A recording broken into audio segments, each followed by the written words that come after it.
just have one thing at the top for you all. So Secretary of State John Kerry will travel to Abuja, Nigeria on May 29th to lead the official U.S. delegation on behalf of President Obama for the inauguration of Nigerian President-elect Muhammadu Buhari. The Secretary will travel later that day to Geneva, Switzerland, to meet with Iranian Foreign Minister Zarif on May 30th as part of the ongoing EU-coordinated P5+1 nuclear negotiations. Secretary Kerry will then visit Madrid, Spain, from May 31st to June 1st. He will meet with King Felipe VI, President Rajoy, and Foreign Minister Garcia Margallo to discuss a range of bilateral and global issues. Secretary Kerry will then travel to Paris, France on June 2nd to lead the U.S. delegation to the Counter-ISIL Coalition Small Group Ministerial. Coalition partners will review progress on the full range of our shared efforts to degrade and defeat ISIL, while affirming our support for Prime Minister Abadi and the Iraqi campaign against ISIL. While in Paris, the Secretary will also meet with French Foreign Minister Fabius and other counterparts to discuss regional and global issues. That's all I have at the top. So, Brad, I'll hand over to you. Can you update us on the emails plan of release? Have you had any interactions with the court since your filing yesterday? When should we expect then the next batch? And then can we have a follow-up just on your announcement after that? Yeah, sure. On the email filing, yes, we've made our filing yesterday, and last Tuesday, as you'll recall, the court directed us to propose a schedule of rolling productions of Secretary Clinton's emails, and so we provided the court with more information on our proposed schedule for that rolling production. The department proposed that it make its next production of the emails by posting them on the State Department's FOIA website on June 30th, 2015, and that we would make rolling productions in the same way every 60 days thereafter. So June 30th, when, in theory, the Iran nuclear agreement will also be sealed by June 30th, correct? Well, that's a different process. Busy day for this. Yes, but this there's two reporters from AP, so you can cover that. Leslie, you wanted to switch back to the. Can I? So in Nigeria, is he going to have bilats at all, or is this just a quick visit? So is he meeting the new president? I think it's a pretty quick visit. I can check and see if there's anything more in detail to offer on the schedule there. I think as we get closer to departure, maybe we'll have more. I'll look and see if there's more that we can share afterwards. And then on the meeting with Foreign Minister Zarif, yes. Does that include any of the other P5 members? Or is it just? This is a meeting. It's part of the ongoing P5+1 negotiations, but I believe it's just a bilateral. Again, I'll check and is this kind of essentially we know that there's at the political level there's been a discussion, but this is the first time, given that you've got a month before the deadline, is this kind of the last stretch for these talks?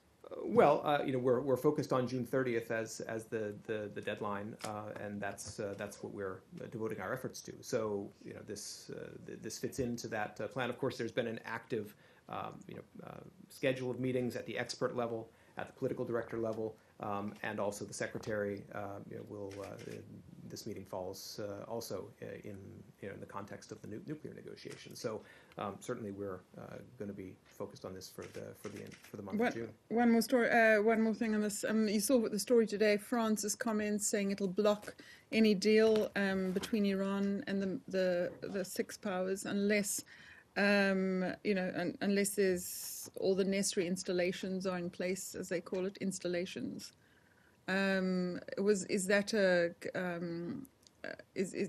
Would you consider that a necessary thing just before the month gets into the last month of talks? Would I consider what necessary? This kind of comments. I mean, it's France has always been against. Well, not against, but it's always taken a harder line than any of the other P5 members. Is this a concern for the US? Well, the P5+1 remain united in our efforts to reach a final deal by the end of June, and we believe that if all parties work in good faith, we can achieve that goal. So the P5+1 remain united. So I don't think there's anything there. Yes. Sorry, just to butt in. The Iranians today said that they believe the talks would stretch beyond June 30th, and there was a meeting yesterday at the Atlantic Council with the French, British, and German ambassadors, at which they also kind of predicted there could be something around July the 6th. Would the United States be adverse to, as we did in Lausanne, to the deadline stretching beyond June 30th? We're not contemplating an extension beyond June 30th. Again, we're united among the P5+1 that our efforts are to reach a final deal by the end of June. So that's But given these are very complicated and the technical conversations are going on right now as we speak in Vienna, my question was, would you be adverse, not whether you're contemplating it, but would you be against any kind of extension beyond, if you were already in the talks? Well, in Lausanne, of course, we reached a framework understanding, and we're working on completing the technical details and elements of that understanding now. So we won't have a deal until those technical details are done, and we expect the pace of the talks to continue unabated. But we think we can achieve that goal. Yes, Brad. More about the 30th in Geneva. What is the format? So you said they meet one-on-one. Are they just going to have a dinner together, or an hour-long meeting or something? To be honest, I don't have details of the format. I'll check and come back to you. So what is afterwards? What is the goal of the meeting? Well, of course, the Secretary talks to Foreign Minister Zarif, in the context of these negotiations. There are always a variety of meetings, some bilateral, some multilateral, some the full P5+1 with Iran. So I wouldn't characterize it in any way different from those types of meetings they've had in the past. So there's no goals? Well, no, the goal is to reach an agreement by the end of June on the nuclear. Where are you on the? Hold on. Where are you on the technical talks? Is Undersecretary Sherman is going to Europe to meet with Iranian officials as well? Well, we've had expert level talks over the last couple of weeks. Those were in New York on the margins of the NPT review conference. Those continued beyond again an additional week. We may have more announcements to make later today about other contacts in the P5+1. So you wouldn't expect the Secretary, for example, to convey to Foreign Minister Zarif the concerns of the GCC about Iran's reputed nuclear program and about the progress of these discussions? Well, which concerns are you referring to? Of course, we've been briefing our GCC partners, including at the Camp David summit, on the nuclear talks with Iran. Right. And so we certainly will be focused in all of our meetings, including in the Secretary's meeting with Foreign Minister Zarif, in advancing the nuclear deal forward. Well, I'm not going to lay out the particulars of those private conversations that haven't even yet happened. But of course, the purpose of the meeting is to move us forward to achieve a deal by the end of June. But you wouldn't expect the Secretary to convey to Minister Zarif what the concerns are that have been expressed already by the GCC members, both in Paris and here in the United States? Well, the GCC members also maintain dialogue with Iran. So I'm not going to suggest that the focus of the meeting with Foreign Minister Zarif is only on what we've been talking about with the GCC. I mean, there's a shared international interest in Iran not obtaining a nuclear weapon. That's the point of view of the international community, not just the GCC countries and other countries in the region, also the United States, our partners in Europe, our partners in the P5, China, Russia, etc. So this is a shared effort, and we all have the goal of preventing Iran from obtaining a nuclear weapon. So it does, but it does beg the question. Then why have this meeting at this point? I mean, certainly figuring out an agenda for the last 4 or 5 weeks of talks can be worked out at a lower level. Do they actually need to be in the same room to talk to each other? Well, we certainly find it important and useful for the Secretary to talk to his counterpart about the key issues in the negotiations. So certainly it's valuable. And as you saw in Lausanne in the meetings that went before it, it was also important to have that kind of high-level contact in order to reach the framework understanding. So this is all part of our effort to drive forward towards a deal that verifiably cuts off Iran's pathways to a nuclear weapon by the end of June. Saeed. Okay, thanks. Quick follow-up on the sanctions. Suppose there is a deal and it's signed on the 30th.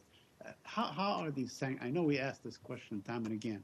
Will it be done right away? Is the lifting of the sanctions will it be stretched over, let's say, 4 or 5 months? I mean, will there be, let's say, specified sanctions that will be lifted and others that are not?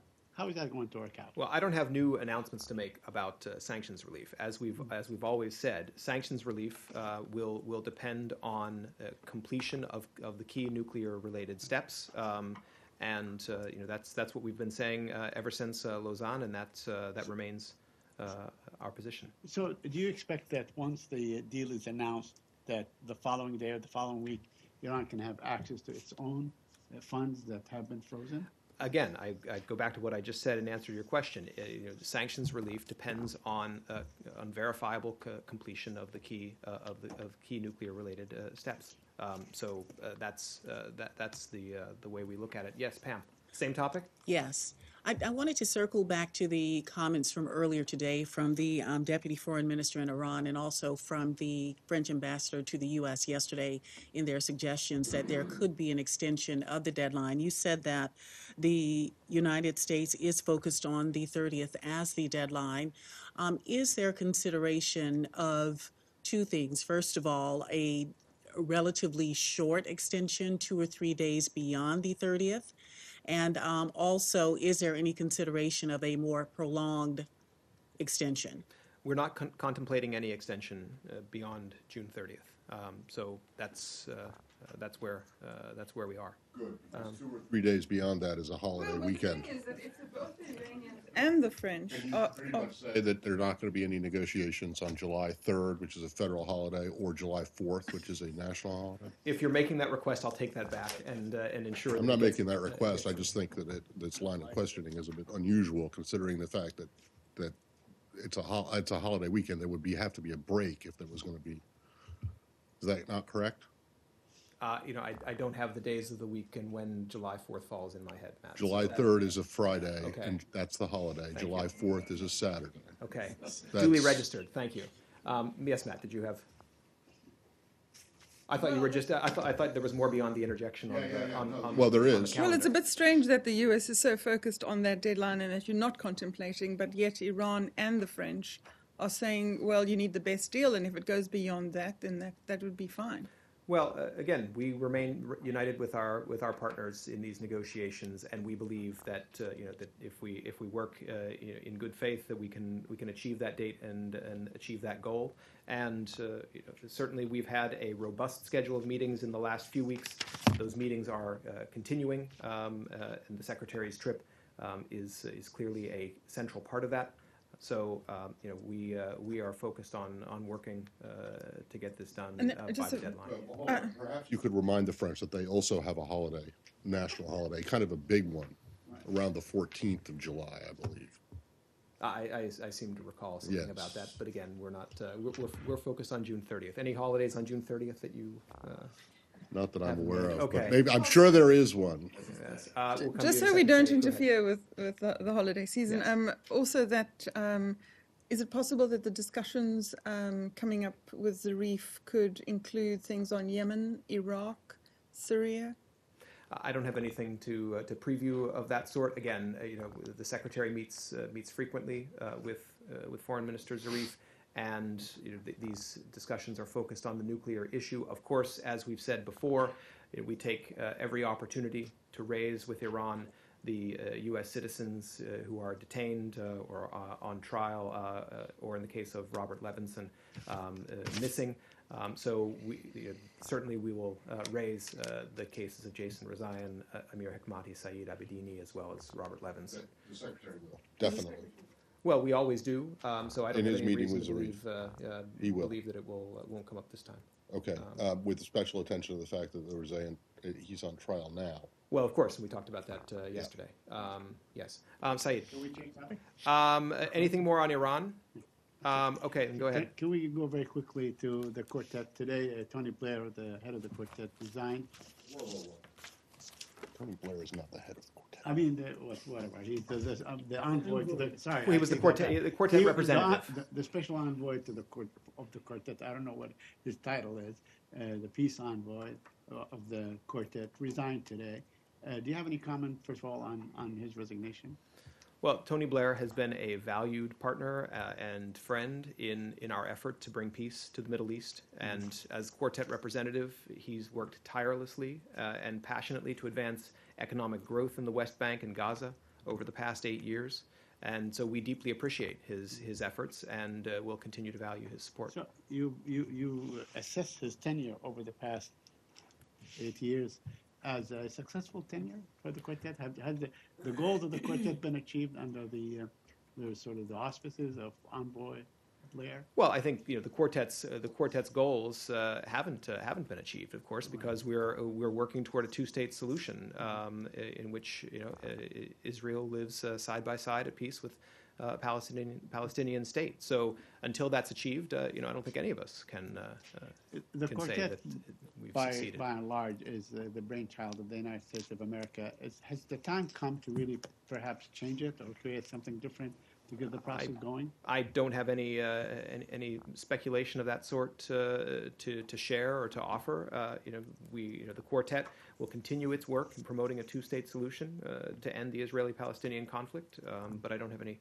further details to read out Is there about any that. particular person that you'd like to see in that position that could perhaps have better relations with the Palestinians? Because there was a bit of tension between Mr. Blair and the Palestinian Authority all along. I don't have any speculation of that sort. I'm not aware of current plans to replace Tony Blair as quartet representative. So I don't have names or speculation to offer in that regard. Does that mean that he might not be replaced? Well, again, I'm not aware of current plans to I understand that, to but replace would him. the United States like to see? Does the United States believe that that position has value? Well, again, as we said, Tony Blair was No, was active not and Tony. I yeah. don't want to. I'm not personalizing it. I just want to know: does the United States believe that that having a quartet representative, such as Tony Blair, is something that's worthwhile, or is it something that the position doesn't really matter? Well, I would separate those things because first, as I said, we certainly Well, value the quartet Tony Blair's contributions, but whether the position will be filled, I don't. Well, the have quartet a existed position. for 5 years before there was this position. I mean, it was basically Yeah. created, maybe not for him, but he was the first one, and the quartet had been around for some time before there was this position. So, Yes. do you think that that this position should remain a position? I don't have anything to say You don't. beyond that I'm not aware of plans to replace him currently. Let me just Yes. follow on the quartet for a little bit. During the 9-month negotiations led by Secretary Kerry, there was really no role for the quartet. So, in your view, in your assessment, what role is there for the quartet in any kind of future negotiations? Well, the quartet plays an important role in keeping the partners, the EU, Russia, UN, United States, engaged, up to date, and supporting the goal of a two-state solution. I'm not going to get into a detailed analysis of the quartet and its working practices, but certainly we think the quartet is an important format to support work toward an Israeli solution of the Israeli-Palestinian conflict. But I'm not going to do an analysis of organizational. But Jeff, you arrangements. must agree that during the 9-month negotiation period, the other quartet members really have insignificant roles to play. It was the United States. So it is the United States that can get the negotiation going or not going at any given time. With that perspective in mind, what role or what value does the quartet have? from your Again, the quartet plays an important role supporting the goal that is shared of a solution to the Israeli-Palestinian conflict. I'm not going to offer further analysis. Yeah. But when you say that it plays an important role, surely you have some kind of reason to say that. Well, yeah, as I said, the members of the quartet all have important roles to play. The quartet brings them together, allows them to share views, to ensure that any opportunity that can be taken to promote Israeli-Palestinian peace will be taken full advantage of. To complete your sentence in a slightly different way, Matt. So it certainly plays an important coordination role. Well, I understand how it might play an important role, but realistically, going back since it was created in 2002, so 13 years, can you name a single accomplishment that the quartet has created? I mean, they came up with George Mitchell and the roadmap, but it was never implemented. I mean, what exactly has the quartet done to further the cause of a peace deal between the Israelis and the Palestinians? Well, look, as I said in response to Saeed's question, until the goal of a two-state solution has been achieved, then you can't say that there's been success. So well, that I understand that, but to, as far as I can tell, and maybe correct me if I'm wrong, is the quartet, when it was meeting regularly, got together every couple of months or whatever, and issued a statement, which was pretty much the same statement that they first issued in 2002, 2003, with the dates changed. It never actually, nothing that it proposed was ever actually achieved. Is that not correct? Well, I don't have all the quartet statements going back to 2002 here in front of me, so I'm not going to do a compare and contrast. Again, we think it's important that the quartet exists and that the quartet brings together key parties to support the negotiation process and the outcome we all desire. Yes, Michel. Was Prime Minister Blair receiving any salary from the quartet? I would refer you to, I believe, the UN on those kinds of administrative arrangements. Same topic? Okay, then I think Palestinian Israeli. Okay, thing. yeah. Just a quick follow-up. Yesterday, I asked you if you knew anything of apparently a new proposal by Prime Minister Netanyahu to get the talks going, but to begin with, which settlement blocks the Israelis can keep or which settlement blocks they can expand, and so on.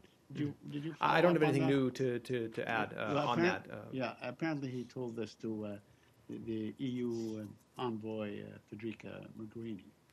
I'm familiar with the reports, and with your question, I just don't have anything. I don't have anything to add to what we discussed yesterday. Content or the substance, alleged substance of their. Again, I don't have anything to add to the discussion yesterday. Justin?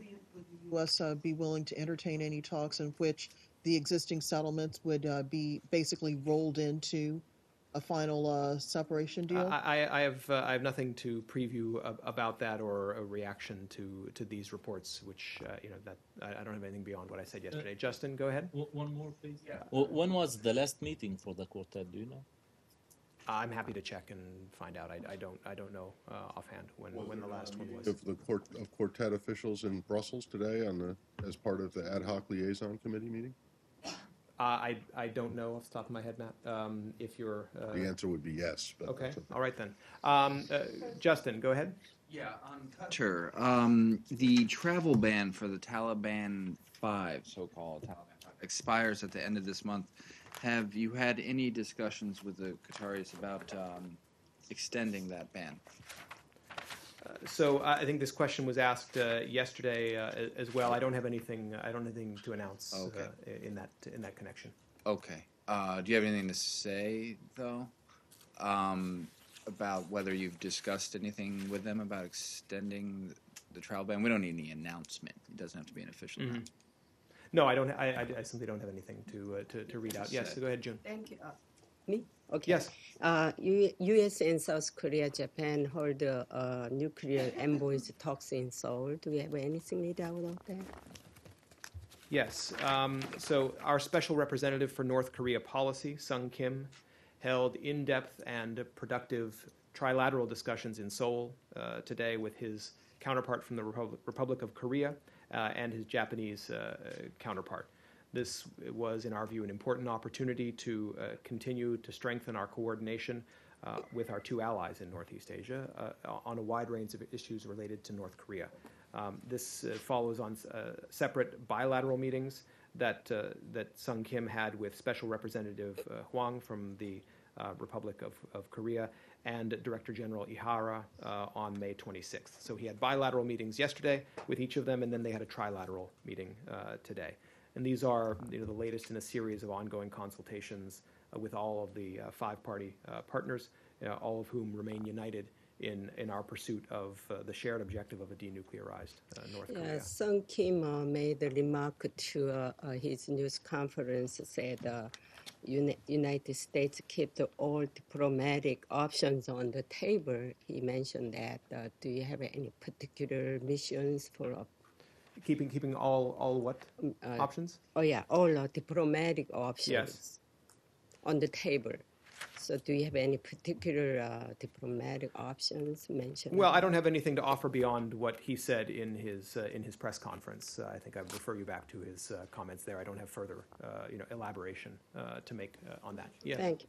I'm sorry. Same topic. Yeah, same topic. Is it true that the U.S. is now willing to consider linking North Korea's human rights record with the ongoing denuclearization talks? There were some reports coming out of Mr. Sung's meeting suggesting that that was the case. I'm not familiar with that, so again I would refer you back to his transcript in Seoul. He spoke after his meetings there. So beyond what I've said in his transcript, I don't have anything to add. Yes. United States considering as North Korea as a terrorist country again? Well, I don't have any. You're aware, of course, that they are not currently on the list of state sponsors of terrorism. I don't have anything to Congress add, last beyond week that. at the Congress Senate, they're considering about a release to this terrorist list in North Koreans. Well, I simply don't have any comment on that. I'm aware of that report. Yes, go ahead. Different topic. Yes. There's a big discussion in Germany about the collaboration between the Secret Service, BND, and the NSA. I know that the German government officially asked the U.S. government to give the permission to provide the German parliament with the so-called lists of selectors used by the NSA. Has the U.S. government given any answer to this request yet? Well, as I think I've said from this podium before, we don't comment on intelligence-related matters, so I really don't have anything to offer in response to your question. Go ahead. Yes. Iraq? Can we go to Iraq? Yes. Okay. Very quickly, can you just sort out all this confusing statements coming from every which way on on the role of the Iraqi army, how they conducted themselves during the fall of Ramadi and so on. Today, another person from the Pentagon saying that basically they cut and run. There are statements that are really contrary to that. Just walk us through what is the U.S. position? Is the Iraqi army or the Iraqi security forces worthy of all the support and both material and training and all these things that they are getting every time there is a confrontation with ISIS, they just fall back? Well, I think we talked about this a bit yesterday as well. Let me just start. Let me just start though with the situation on the ground. We are encouraged by reports that Iraqi forces have begun to consolidate and reorganize and counterattack on ISIL around Ramadi.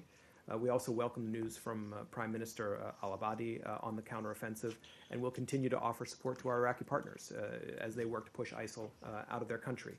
Now, as for a battlefield assessment, you can talk with the Iraqi government. We, of course, from our part in the coalition, are supporting the Iraqi government with airstrikes in conjunction with them on targets, ISIL targets in Anbar and in other parts of Iraq. Now, the question that you've asked about, we've always said that our strategy in Iraq, which is on the one hand, it has a military component, also has non-military components, but the strategy, the military strategy relies on a well-equipped and well-trained partner on the ground. So we are, of course, helping to provide them with the capabilities they need and support so that they can win this fight, and we're supporting them to that end. But you know, the United States has been training an Iraqi armed forces for the past 12 years at least. 12 years, not at least.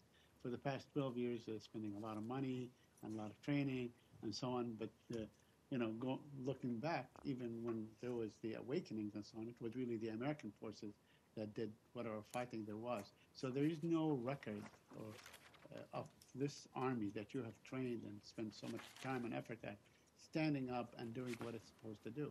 Why do you think that is? Well, I think if you look at quite a few places in Iraq, you see where Iraqi forces have been successful in pushing back and in pushing ISIL out of territory that they previously controlled. There are certainly areas where ISIL has made gains in recent days. Ramadi is, of course, one we've talked about, as well as Palmyra in Syria. But if you compare this to 9 months ago, when ISIL was on the offensive in many places in Iraq, we also see places where they've been forced to retreat. They've lost areas that they used to dominate, from Babel to Diyala, also Nineveh and in Kirkuk province. So ISIL has been defeated at Mosul Dam, at Mount Sinjar, also in Tikrit. So there are I think there have been a lot of areas, populated areas, where ISIL had been in control and has been pushed back. Mm-hmm. Sorry to belabor the point, but even the examples that you cited, Tikrit, Babel and the north and so on, it was either the Peshmerga or the popular committees, the Shia militias and so on in Tikrit and other places. There is no stark example that says, this national Iraqi army has withstood this ground, is there? Well, again, we take a different view of that, Saeed. If you look at those areas and others where the Iraqi forces have pushed ISIL back, we see a much different picture, and we see the Iraqi forces, committed to defending. You their haven't country. seen that the counteroffensive has actually begun yet, have you? You said something to that effect earlier, but they're still regrouping. They haven't actually started going back into Ramadi, have they? Well, for a battlefield analysis, I'd refer you to my colleagues at the Pentagon or to the Iraqi authorities. But they have been regrouping and counterattacking around Ramadi, and not in the city itself, as far as I understand. Just yesterday, Yeah, Raj asked you about the name of the operation, which is Labbaik al-Hussein, which is really a call on the Prophet's grandson, who is also saintly among the Sunnis, but it has, in this particular case, it has sectarian connotation. Do you have any reaction to that? The Pentagon stood against it. Well, I think I was asked about this yesterday, and I gave a response. So I don't have anything beyond what I said yesterday. They changed the name today. Well, yes, I'm aware of those reports, but Saeed's question was our point of view about the name. Is them changing the name? I'm aware of the report. We've said that anything that heightens tension is something we would be concerned about. But that was yes. So Rob. you don't have any reaction? Well, I think again, this announcement yesterday, if it was my understanding, it wasn't an official announcement about this name. Right. So I think there's been a clarification. The of that. new one or whatever. Yeah. I mean, does it matter to you guys? Well, what we've always said in our support for Prime Minister Abadi is the central element of our strategy, and his strategy is to govern Iraq in a way that is non-sectarian and that brings Iraq together, and so it's consistent with that we would want to see avoid anything that would raise sectarian tensions. Well, yes, Rob. Set aside whatever it is the Shia militia are calling this counteroffensive. Let's talk about their behavior. Both the Secretary and General Allen have in recent months condemned their behavior once they liberated certain parts of Iraq, basically engaging in sectarian violence and alleged human rights violations. Since you stressed from the podium yesterday that these militia are acting on orders from Baghdad, has this administration made it very clear to Abadi's government that human rights violations by these militia will not be tolerated and should be actively discouraged from the very beginning? Well, our point of view on this hasn't changed. We believe that Iraqi forces have to make concerted efforts to protect local populations and property, and to secure the human rights of all Iraqi citizens, indeed as guaranteed by the Iraqi constitution, and as the Prime Minister himself and other Iraqi leaders have pledged. So our point of view on that remains the same, and we talk regularly with our Iraqi counterparts about those issues. But I'm asking whether there's a particular emphasis given that there are so many people who are trying to get out of Ramadi and who basically are being told that unless they have family in Baghdad, that they're not going to be allowed to leave Anbar province and cross over Bridge, I know I was going to get that wrong, to try to get to Baghdad and to try to get to safety, in part because they're afraid of potential repercussions by these militia. Well, again, our point of view on this is as I just stated it. We believe that Iraqi forces have to make every effort to protect local populations and to protect human rights of Iraqi citizens. So what happens yes.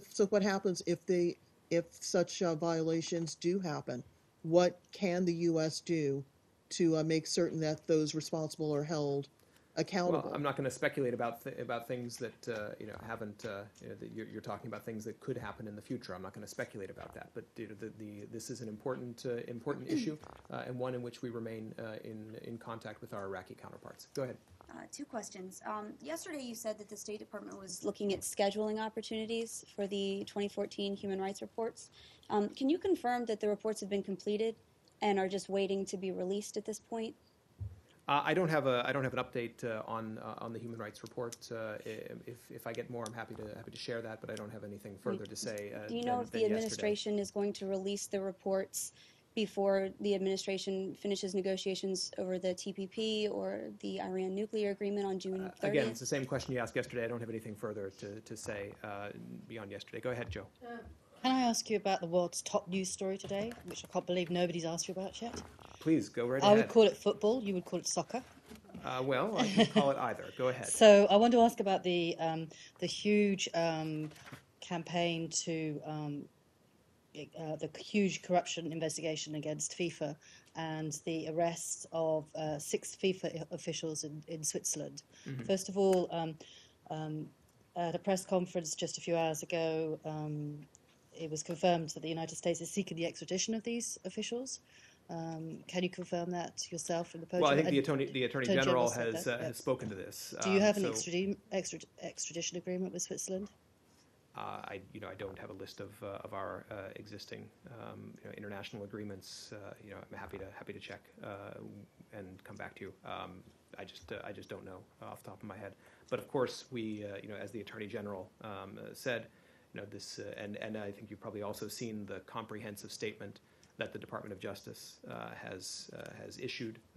So that I think contains the essential facts. We have a strong bilateral relationship with Switzerland. We have a dialogue with them on a variety of issues. I don't have comment on specific diplomatic conversations, but of course you've seen in her statement the Attorney General thanked Swiss authorities for their assistance. So I think she was pretty clear about that. Have you been in touch individually with any of the countries that these individuals come from to sort of tell them about the investigation and to update them on what is going on? I don't have diplomatic contacts to read out about those. If I get more information about those, I'm happy to share that. But I just wanted to ask you also, Russia has just about a half an hour ago came out and said that this investigation and the arrests were an example of the United States, another case of illegal extraterritorial use of United States law. In other words, they're accusing the United States of illegally applying its legal force far beyond its own borders. What would your reaction be to that? Well, first of all, I think if you read the Department of Justice complaint, it's quite clear, the basis on which they've issued their charges. And the connection to the United States. So I don't have a specific comment on the Russian reaction, but I think our statement today from the Department of Justice lays out quite clearly where the connection is. Does the State Department have any role in this at all? In what? In this case. Well, as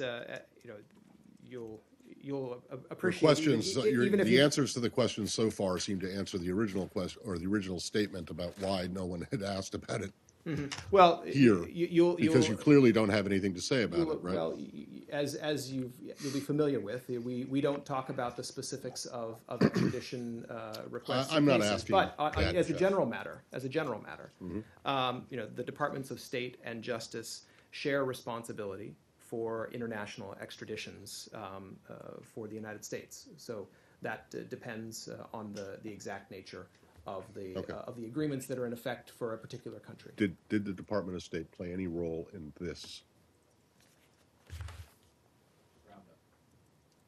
In what happened overnight?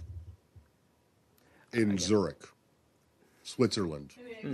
Yes. Did the Department of State play any role at all? Oops. You okay there? Ouch. Yeah. Ruined the dramatic effect. I don't have anything from our diplomatic. So the answer is no, or the answer is you don't know, or the answer is you do know but you can't say. What I simply don't have anything further to read out from our diplomatic conversations. I'm not asking. I'm just asking if you had any role at all. Right, and I'm saying I don't have anything further to add to what I've said. Which is nothing, right? I mean, you have just gone back and cited the DOJ press conference and indictments and statements, correct? Yes. So you haven't. So the value added from this building here to this story is pretty much nothing, right? Well, I haven't said that, and well, I'm just trying to find out. I mean, did the department play role. any role at all in what happened overnight in Zurich? right, and as I started off by saying, we don't comment on the specifics of specific extradition issues. In general, the State Department and the Department of Justice work together on extradition cases. Fair enough. I'm not going to go beyond that in this one. Same topic? And did Joe ask you maybe if anybody had filed any formal complaints? Any other countries filed any sort of complaints with the State Department about the way it's handling this investigation? Not that I'm aware of. No. No. Yemen? Wait, anything on the same topic as Samir? Critics about the timing of this investigation and the action before the elections of the FIFA. I really don't have any comment on that. Again, this is a Department of. I'd refer you to the Department of Justice for the details of their investigation and the details of the case that they've released. Yes. Does the U.S. support any candidate for FIFA presidency? No, we don't have we don't have a candidate. Are you offering one? No. But there are two. There are two now. The Jordanian prince and the current president. No, we don't have a view on those sorts of issues.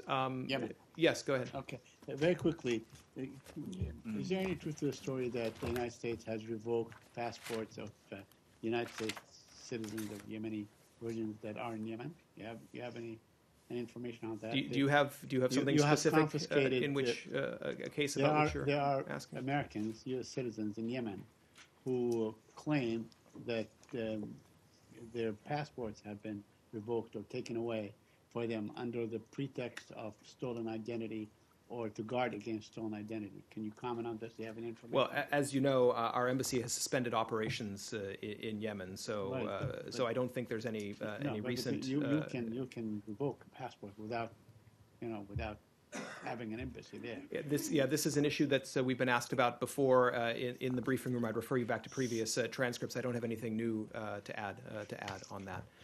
Go ahead, Pam. Yes. President Maduro has sent out sort of mixed messages concerning the progress of talks with State Envoy Thomas Shannon. He said the talks have been going well, but he has also said that he would not allow the talks to be sabotaged by what he called far-rightists in the United States. First, what's your reaction? And secondly, what is your overall assessment of the talks? Well, I'm going to answer your second question. I'm not going to react to the first one. But I would point out that President Maduro, first invited Ambassador Shannon to Caracas in early April. They met on April 8th.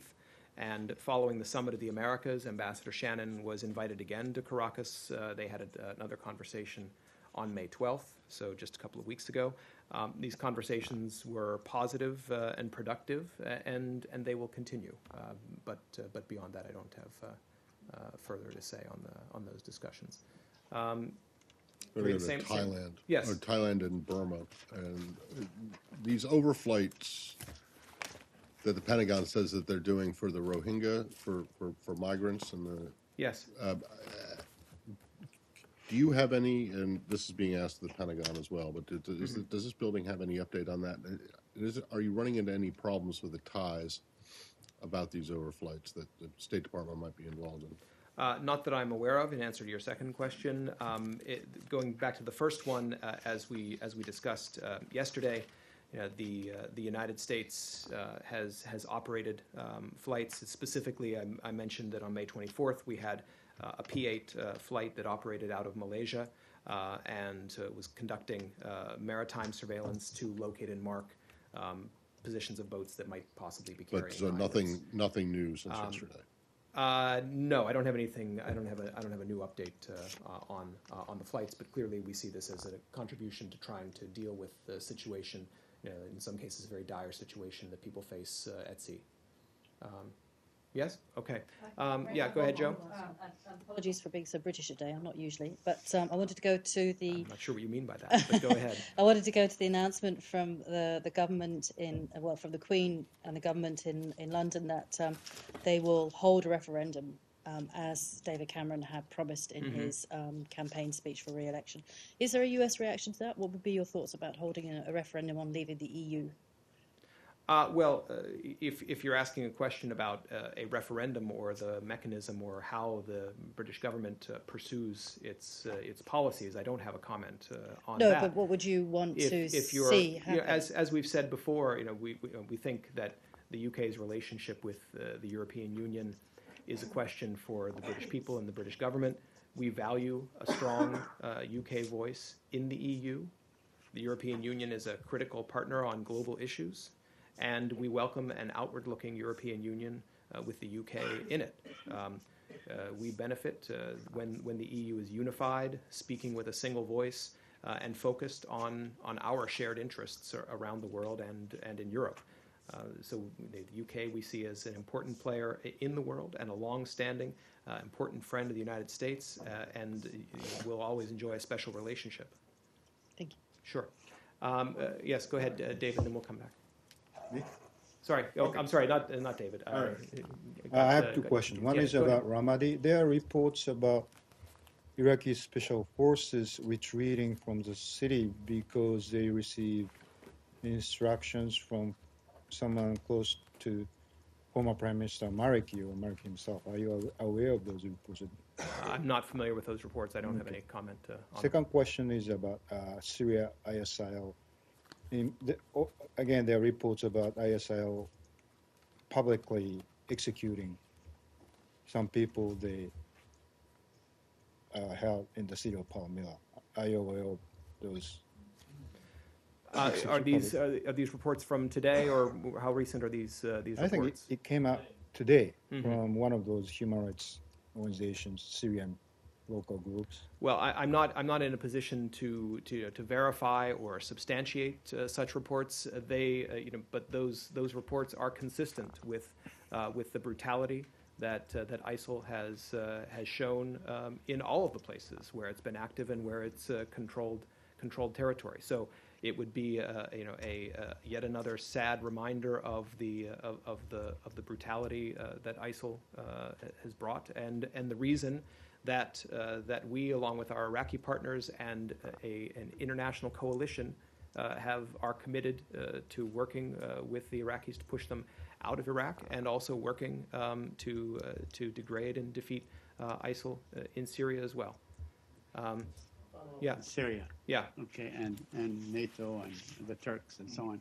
The Turks still insist that they have agreed with the United States that they will give some sort of air cover to about 15,000 who are being trained now in many places, including Turkey and Saudi Arabia, of the sort of moderate Syrian opposition. Could you clarify that for us?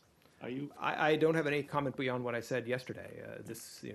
We welcome Turkey's role in the train and equip effort. The other questions, such as you've alluded to, are questions that we remain under discussion, and I'm not going to offer details of those So you have not, private discussions. just to reiterate what you said yesterday, there's been no change in the U.S. position opposing, basically you opposed in the past any kind of no-fly zone.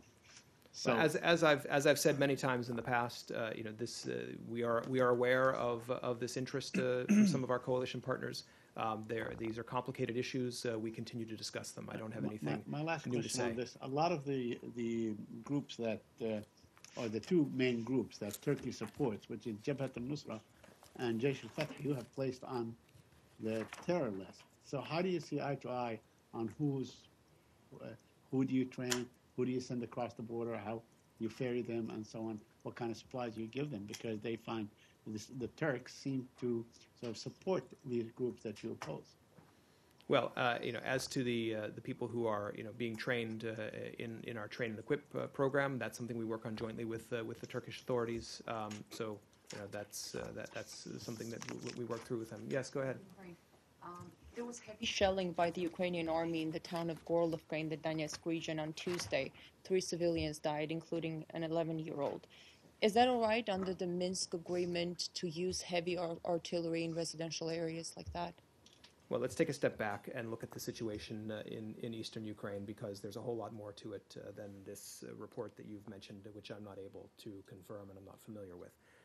If you look at the OSCE's reports, and the OSCE has the responsibility for monitoring under the Minsk agreements, the OSCE reports that violence continues in parts of the Donetsk and Luhansk oblasts, notably in and around Shirokina, which is outside the ceasefire line on the Ukrainian side, near Mariupol, also near the Donetsk International Airport, and in Avdiivka, where shelling threatens the lives and livelihoods of thousands of workers at a coking plant. So we remain very concerned about the level of violence, including the use of mortars and heavy artilleries and tanks, all of which were supposed to have been withdrawn by the separatists and backed by Russia under the Minsk agreements.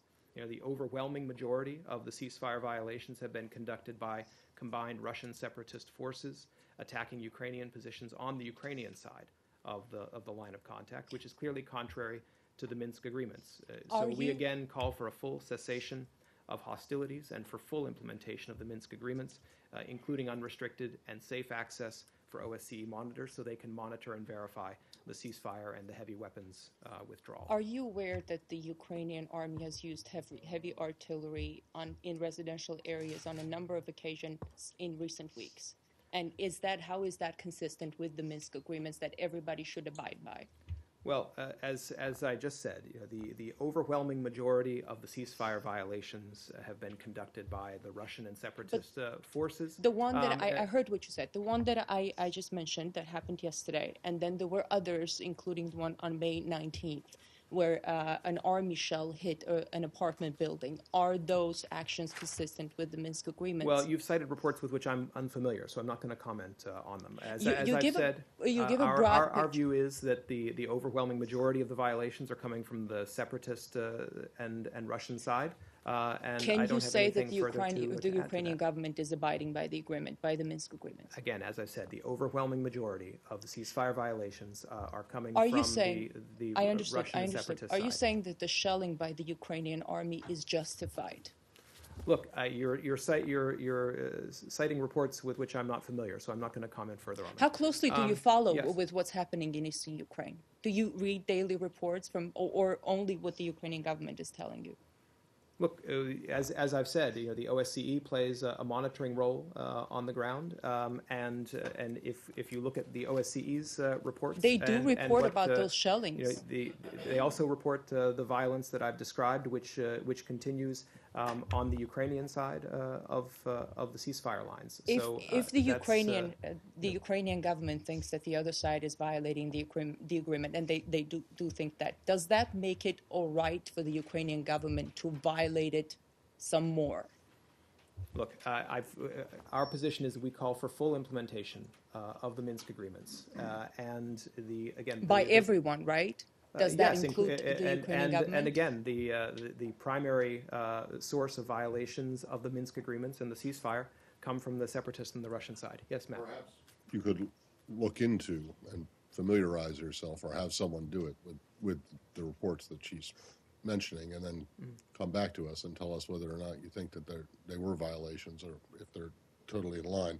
Yeah, I mean, in line with if both sides are implementing Minsk. But you said several times that the overwhelming majority of violations are Right. from the separatists. That's right.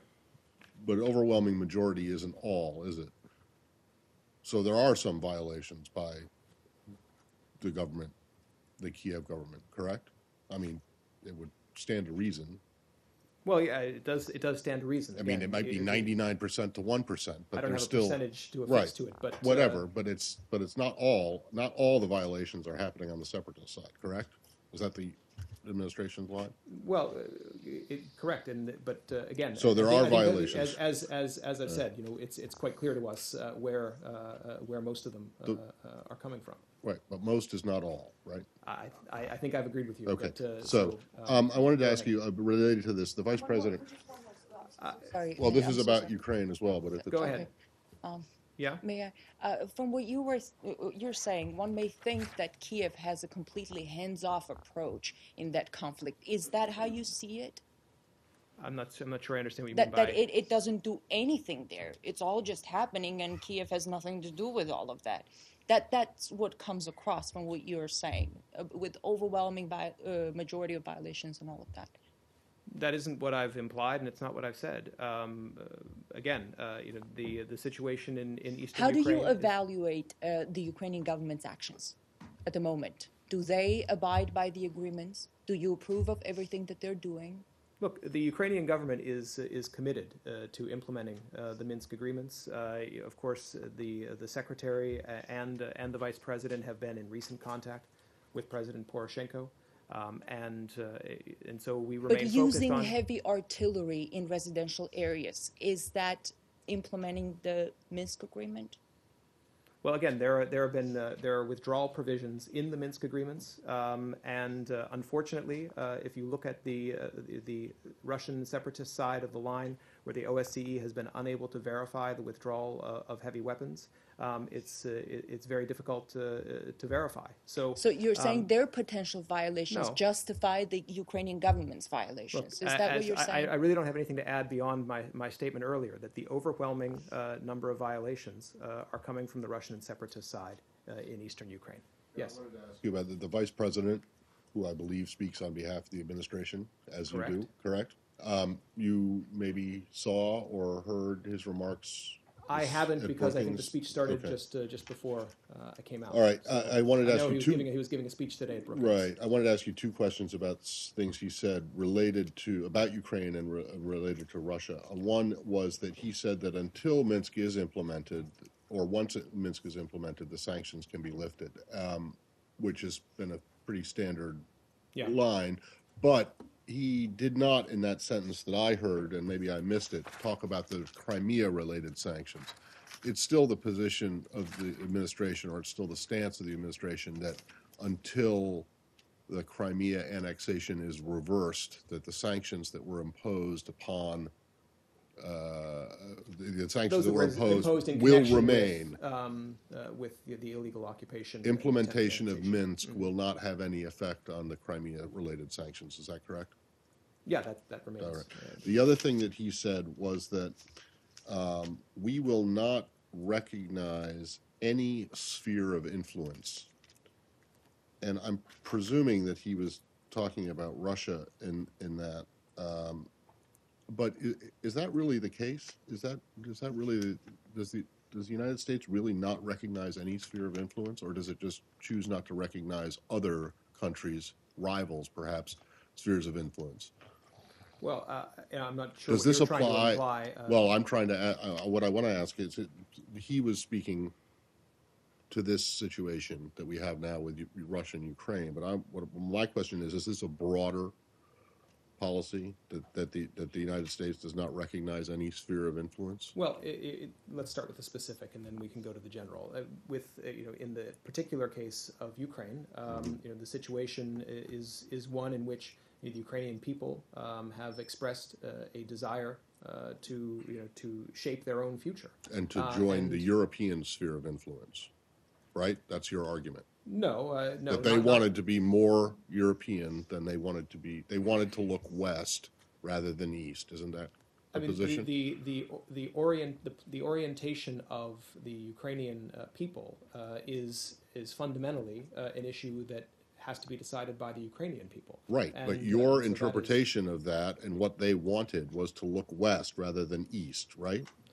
Well, to go back through the history, it was the association agreement with the European Union, and that's a free choice of a country to make. But isn't but that? I don't call. I don't call that a. No, I don't call that. You don't call that a sphere of influence? Are you saying the European Union that every country that is in the European Union is part of a European Union sphere of influence? They're simply a member of the European Union for those countries that are members. It's not a sphere of influence. But if you're not a member of the EU, which Ukraine is not, correct. If you join an association agreement with the EU, doesn't that put you under a? You might want to use a different term for it, but it still is a European or a Western sphere of influence, is it not? Well, you're sort of looking at. I think this is kind of a zero-sum way of looking at it, and I don't think we see that as a sphere of influence. You don't think it is a decision by by Ukrainian people and their political leadership about the direction in which they want their country's policies and development to go. But anyway, did you have a more general question about that? Well, the more general. Well, I mean, I think the vice president's. Does the vice president's comment about not recognizing any sphere of influence apply elsewhere other than just very far Eastern Europe and Russia? Does it apply with, say, China and in its relations with the ASEAN countries?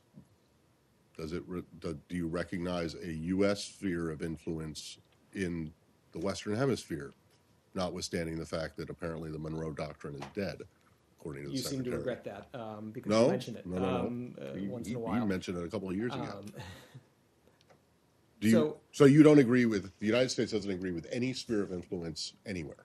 Look, what we see when we look around the world are places where we desire to improve our contact with countries, either where we have existing alliances or where we want to build stronger ties. And we also see, in the case of the one that you mentioned, China and Southeast Asia, we see China also expanding its economic ties and other ties with ASEAN and with ASEAN member countries. What is important is that those relations develop on the basis of mutual interest, mutual respect, without coercion, and to the benefit of the peoples of the countries involved. So that's why I don't really think the description of that as a sphere of influence is particularly apt in those kinds of cases. Yeah, go ahead, Joe, and then Justin, then I think we'll wrap up. Yeah, I'm sorry to go back to this, and it's perhaps a little hard for an answer, I don't know, but the judge in the Clinton email case has just ruled that the State Department should produce monthly releases of the emails and set a percentage goals for the postings as well. I'm not exactly sure what percentage goals it's talking about. Well, do you have a reaction to that? You've got me at a disadvantage. Okay. I don't have that in front of me. Of course, I'll take a look at that. And I think as we said last Tuesday, we respect the court, and we had when the judgment was issued last Tuesday, we said that we would comply with that ruling. So I'm not able to comment on the specific ruling, right. But of course we respect the role of the courts. So if you could get back to us with a comment we'll come back to you with more. That was my question too, and it's essentially the same thing you proposed. So except for the fact that it's cutting in half the time from 60 days to 30 days on your sort of gradual rollout in batches.